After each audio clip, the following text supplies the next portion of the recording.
साताऱ्याच्या पश्चिम घाटात पावसाची दमदार बॅटिंग, महाबळेश्वर धुक्यात. कोयना धरणातील पाणीसाठ्यात वाढ. सातारा जिल्ह्याच्या पश्चिम घाट परिसरात मान्सूनने जोरदार हजेरी लावली आहे. महाबळेश्वर, कोयनानगर, ठोसेघर आणि सह्याद्रीच्या डोंगर रांगांमध्ये निसर्ग अक्षरशः बहरून गेला आहे. मुसळधार पावसामुळे धबधबे प्रवाहित झाले आहेत. कोयना धरणातील पाणीसाठ्यातही वाढ होते आहे. दाट धुके, हिरवाईची चादर आणि फेसाळणारे धबधबे यामुळे पर्यटक मोठ्या संख्येनं घाटमाथ्याकडे आकर्षित होत आहे. थंड हवेचे पर्यटन स्थळ म्हणून ओळखल्या जाणाऱ्या महाबळेश्वरमध्ये गेल्या काही दिवसांपासून पावसाचा जोर कायम आहे. मुसळधार पावसामुळे संपूर्ण परिसर हिरवागार झाला असून डोंगर दऱ्यांवर दाट धुक्याची चादर पसरली आहे. वेण्णा तलाव, विविध पर्यटन पॉईंट्स आणि घाट परिसरात निसर्गाचे मनमोहक रूप पाहायला मिळते आहे. वातावरणात गारवा निर्माण झाल्याने पर्यटकांची गर्दी वाढू लागली. दरम्यान हवामान विभागाने घाट भागात काही ठिकाणी जोरदार ते अतिजोरदार पावसाचा इशारा दिला आहे. 5 जुलैपर्यंत ऑरेंज अलर्ट तर रविवारी रेड अलर्ट जारी करण्यात आला आहे. मुसळधार पावसामुळे काही घाट रस्त्यांवर दृश्यमानता कमी झाली असून वाहन चालकांनी सावधगिरी बाळगण्याचे आवाहन प्रशासनाकडून करण्यात येत आहे. जिल्ह्याच्या पश्चिम भागात पावसाचा जोर वाढल्याने सह्याद्रीच्या डोंगररांगांमधील छोटे मोठे धबधबे प्रवाहित झाले आहेत. प्रसिद्ध ठोसेघर धबधबा फेसाळू लागलेला आहे. परिसरात निसर्गरम्य वातावरण निर्माण झाले.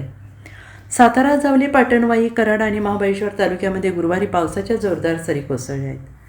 गुरुवारी सकाळी 10:30 वाजेपर्यंत महाबळेश्वरमध्ये सर्वाधिक 141.5 मिलीमीटर पावसाची नोंद झाली आहे, तर जावली तर 23 मिलीमीटर, पाटणमध्ये 19.8 मिलीमीटर, वाईमध्ये 15.3 मिलीमीटर, कराडमध्ये 10.7 मिलीमीटर पाऊस झाला आहे. दुसरीकडे कोयना धरण परिसरात मुसळधार पावसामुळे पाणीसाठ्यात वाढ होते आहे. आज सकाळी 8 वाजेपर्यंत धरणाची पाणी पातळी 2045.03 इंच एवढी वाढलेली आहे आणि धरणामध्ये 16.03 TMC क्रॉस स्टोरेज तर 10.91 TMC लाईव्ह स्टोरेज उपलब्ध आहे. येत्या 24 तासात कोयना येथे 53 मिलीमीटर, नवजा येथे 105 मिलीमीटर, महाबळेश्वर येथे 158 मिलीमीटर पावसाची नोंद झाली आहे. सध्या धरणात 7,585 क्युसेक एवढा पाण्याचा प्रवाह येत असून धरणातील पाणीसाठा हळूहळू वाढतो आहे. दरम्यान कोयनानगर परिसरातील प्रसिद्ध ओझरडे धबधब्याने पर्यटकांना भुरळ घातली आहे. तब्बल 800 ते 900 फुटांवरून कोसळणारा हा धबधबा आता पूर्ण क्षमतेनं वाहू लागला आहे. धबधब्याचा फेसा प्रवाह, दाट धुके, हिरवाईने नटलेला परिसर पर्यटकांसाठी आकर्षणाचा केंद्रबिंदू ठरतो आहे. फोटोग्राफी आणि व्हिडिओ शूटसाठी पर्यटक मोठ्या संख्येने येथे गर्दी करत आहेत. पहिल्याच दमदार पावसामुळे शेतकऱ्यांमध्ये समाधानाचं वातावरण असून भात शेतीला दिलासा मिळाला आहे.